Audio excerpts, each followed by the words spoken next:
Today I'm going to tell you everything you want to know about a Lexus IS 250, including should you buy a 250 or a 350. Now these are basically compact luxury sports cars. And this is a fancy one. It's all-wheel drive. So it even handles better than that. You can get them rear-wheel drive or all-wheel drive. Now you can only get an IS 250 used because they don't make it more. The big difference, of course, is the size of the engine. One's 2,500 cc's, one's 3,500 cc's. You open the hood, both the 350 and the 250 have Toyota's legendary V6 engine. We'll take the top off so you can actually see it. Only you're pushing 100 more horsepower with the 350. Let me tell you, this thing is fast enough. They're small cars with the 2,500 cc engine. Plus, it gets better gas mileage. Now granted, the 350 is a little bit quicker. You're not gonna be able to get a used one for $6,000, let me tell you. 12, 13, 14, 20, whatever, they're much more expensive. Now they're both luxurious cars inside. The only real difference with the 350 is it does ride a little bit smoother. It's a more expensively made car, but the IS series are all, as you can see here, made in Japan. They hold up, and when they do make a rare mistake, as in the case of this one, that is the problems with the sticky dash and interiors, you're not gonna believe this. Oh, this is a 2008. The Lexus dealer, because they have problems. The car's getting sticky and the dash getting sticky. I can feel the stickiness here. They're going to replace the dash and all 4-door cars. All 4 of them. Absolutely free. He just bought it used. He didn't buy it new. That is how much Lexus cares about their customers. Compare this to, say, Fiat Chrysler. If you saw my video a few days ago, we had one here. It was 3 years old, and the head was breaking on the Pentastar V6 engine. Chrysler refused to fix any of it free, and they said, well, we could put a new head in for thousands, but we really advise you replace the entire engine. That was the 3-year-old one. This thing is 13 years old, and they're going to replace all that stuff free at Lexus. We've got a completely different universe going on here. Look under the hood here. I took the beauty cover off, and you see, oh no, look at all this corrosion. Well, it is corroded because that's aluminum. If I would take the valve covers off, the insides would be perfectly fine because they're coated with oil. That's just the outside, and aluminum does pip. So that tells me the previous owner of this car was either up north in Chicago or something where they put salt on the road, or they lived in Florida on the coast somewhere where the salt gets on it. It's superficial rust. Now you want to make sure they don't have any rust at the bottom, so let's look underneath. So we'll go underneath and take a look. Frame solid as a rock. Now, yeah, you can see the exhaust system here. It's got some rust to it, and you can see there's leaks on it where they put fiberglass stuff on it. You can see there, probably the rust belt. You expect to change exhaust parts. A real pro would just weld new pipes on it. You can see those pipes have got corrosion on it, but this part here is still solid. You just want to weld some new pipes on it. That's peanut money. You don't have to go to Lexus to buy pipes. Pipes are made out of rolled steel. The good muffler shops, they got machines and they got raw pipes. They put it on a machine and the machine goes through its computer and it bends it exactly the shape to your part. Guys don't even stock that stuff anymore, the pipes. They have the raw pipe and they bend it to fit and then they weld it on. It's no big deal. You don't have to go to the Lexus dealer to buy super expensive exhaust. Now this comes with aftermarket wheels. I gotta say, I like them better than the stock. They're really sharp. He still has the original ones, but unfortunately they're all pitted from people hitting curbs, so. And this being the all-wheel drive version, it handles like a dream in all weather. It's his first car. He's only 17, but here's the advantage: the IS 250, less horsepower. The insurance rate is much better than in one like a 350 that has another 100 horsepower. And after all, it is his first car. We're gonna take it for a ride and you'll see it's plenty fast enough. Let's see if it starts. Now you will hear a little noise. That's the poorly patched exhaust. Normally they don't make any noise at all, but you can modify them any way you want. Same with the engine. If you want more horsepower, you can start modifying this engine, but as I said, let's take it for a ride first. So we're sitting there waiting for a car to go, and what do you notice? Nothing. It doesn't check. The only thing you hear is the leak on the exhaust pipe. I mean, what the heck? It's no big deal. But these things are so smooth, it's unbelievable. And we'll wait till this car gets out of the way, and we'll see how fast it really is. Not exactly a slouch. Smooth shifts. Hand handles like a dream. That's what these things are for. You can corner on these things, but at the same time, they have a very smooth ride. Granted, if you bought a 350, it's quite a bit smoother. It's got upgraded suspension and stuff, but hey, this is a fun sports car to drive around in. It really is. When there's no one around, you want to mess around. These things really, they don't oversteer, they don't understeer. And of course, in this case, it's rear-wheel drive and front-wheel drive with a very complex Lexus all-wheel drive system that sets the drive proportionally depending on road conditions. They know what they're doing in Japan when they build these things. And of course, being a sporty car, you can put it into sport mode. We'll start out in 1, and you can really drive more zippy if you want, and then shift it manually, pulling on them. There's all kinds of things you can do. You can have a lot of fun with one of these. And look what you can play around with. You got 6 gears to fool around with, up and down. Just paddle. If you like paddle shifting, you get used to it. That's kind of fun. You just want a lazy cruiser, put it in drive, it'll do the shifting for you. And of course, it's typical Lexus quality. Maybe a 2008. Look at that paint. The original paint still shines like mad. And how much life does this baby have? Well, let's see what the mileage is on it. It's only got 143,000 miles. I don't know, some people are gonna say, oh, who would buy a car with that kind of mileage? Well, this is a Lexus made in Japan. I got customers these things, 350, original engine, transmission, they don't burn oil, and yeah, especially around Houston, if they live near the coast, they're gonna have that white corrosion, but it doesn't mean anything. Now, the majority of these are just simple rear-wheel drive, which people like in a sports car. Nice rear-wheel drive sports car. This is an all-wheel drive. The rear-wheel drives don't have any problems. Well, the all-wheel drive ones don't on these Lexuses either. They're really well designed. A luxury sports car experience. Now, of course, a purist won't like the all-wheel drive because they can't do burnouts in it. You can, but you'll ruin the transmission. Now, as usual on Toyota Lexus quality, the AC still works, all the windows and all that. And as a bonus, people complained about the sticky dashes and the doors. He's getting them fixed free. I still can't believe it. Now, it only goes for another month, and then the time limit is up. But he bought this thing used, and he's getting all that done free. So it will really look like a new car, and it isn't going to cost him anything. But you know what I like best about this car? This, the beautiful Lexus front. You know how I hate those new scowling ones. They look like something from Home Alone or The Scream. Ah, it's a look I like. Nice, conservative, beautiful looking car. Not those horrible plastic fronts with the giant mouths. I still, for the life of me, can't understand why they make them that way. I think it's the ugliest thing that anyone ever designed on such beautiful cars. Now, if you want an IS250, you gotta buy a used one because they don't make them anymore. When they were new, hey, they were 10 grand cheaper than the 350s, and like I said, the 350s were faster. They got a little bit smoother ride and all that. They're still sports sedans. They don't ride like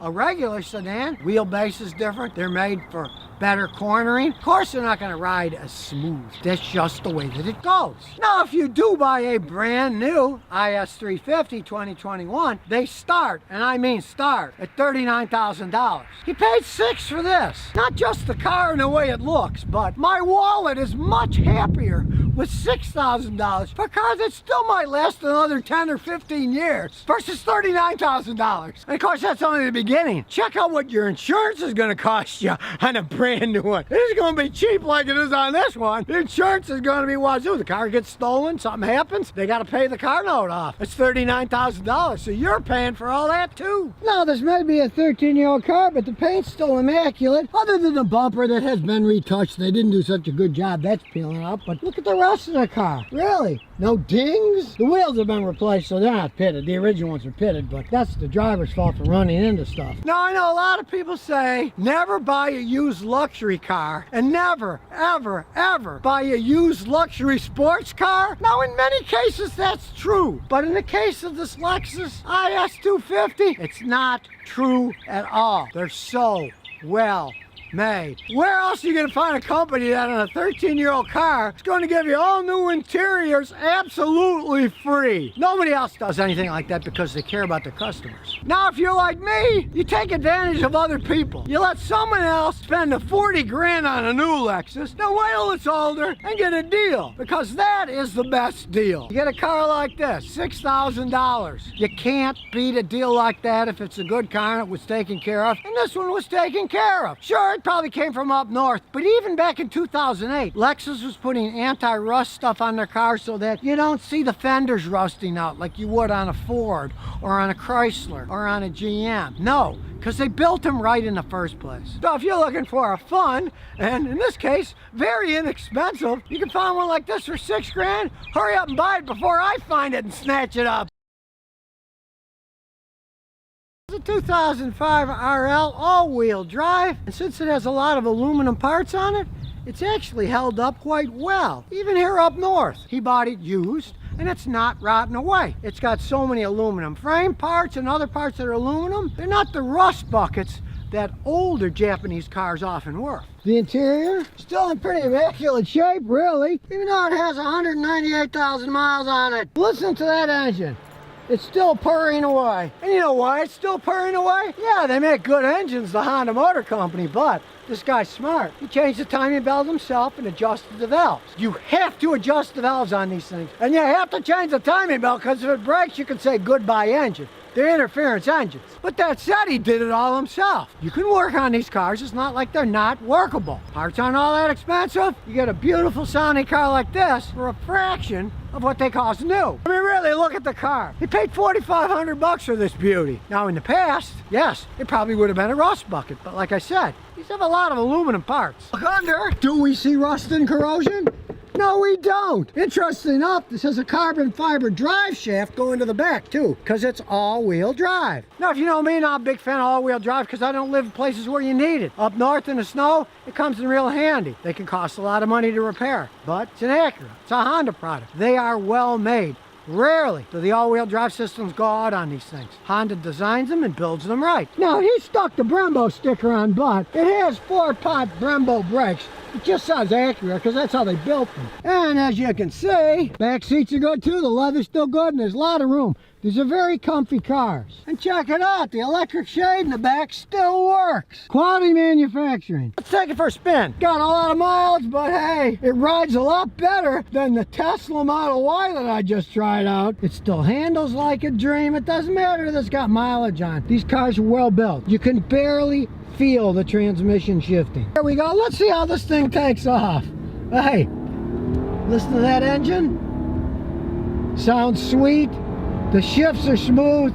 These are driver's cars. And of course, being an Acura, the air conditioning is still freezing cold. Everything still works on it. Believe it or not, this thing still has the original struts on it. And it still rides like a dream. Honda knows what they're doing with their luxury division. Now, the man who bought this car is no idiot. This is his 5th Acura, so he knew what he was looking for. But if you're looking for one, the first thing is, if you got one with a timing belt, you either need rock solid proof it's got a new timing belt, or change the timing belt. You want to have the valves adjusted probably every 60 to 80,000 miles. Hondas aren't like other cars. They're not hydraulically adjusted by themselves. You have to actually adjust them. You heard how quiet this engine was. I have lots of guys bring me them to check them out when they're buying them used, and the engines are clattering like mad. And unfortunately, I can't give them a good analysis then unless I adjust the valves, because maybe they just needed adjusting, or maybe the people went too far and then the cams are worn and then it costs a fortune.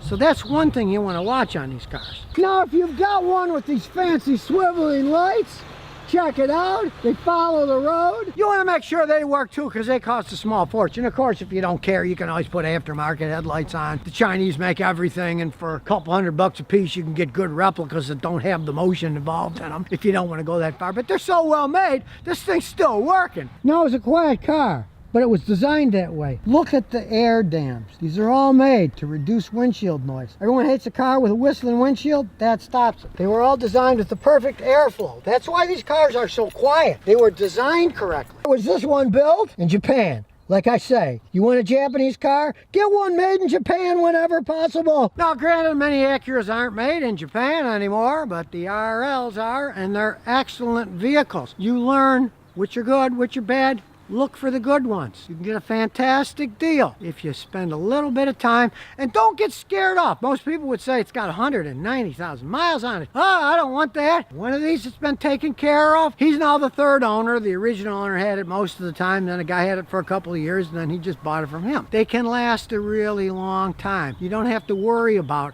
190,000 miles for a price like that for such a beautiful car that runs so good and is so quiet. And of course, you go used like this, guess what? Cheap insurance rates. You get a car that's this powerful with rates like that, that's the way to go. You buy a brand new car, guess what happens when it's stolen? They got to pay for it, right? So there's 50 grand they got to pony up, so you're going to pay a lot of money insuring it. You get one of these in shape like this thing is in, you're going to get cheap insurance, you get a nice car for a fraction of the original price that can still last for many years. Now, it took him a while to find this flagship RL, but he waited until he found a good one. They didn't sell that many of the more expensive ones. The other ones are much more popular, but this is actually a much nicer car. And since he's buying it used, it's not the outrageous price that the original one was. I can understand why they didn't sell that many of them, because they were $48,900. But he paid $4,500, less than 10%. And it's got a lot more than 10% of its life in it, let me tell you. So now you know the truth about an Acura RL. Why, it could be a fantastic used car if you can find a primo one like this guy had. And like I said, it came from Jersey and it's not rusted because of all the aluminum parts. So it's not like some of the older Japanese rust buckets. This thing doesn't have any rust on it at all. It's gonna last probably for years and years and years. So if you never want to miss another one of my new car repair videos, remember to ring that bell.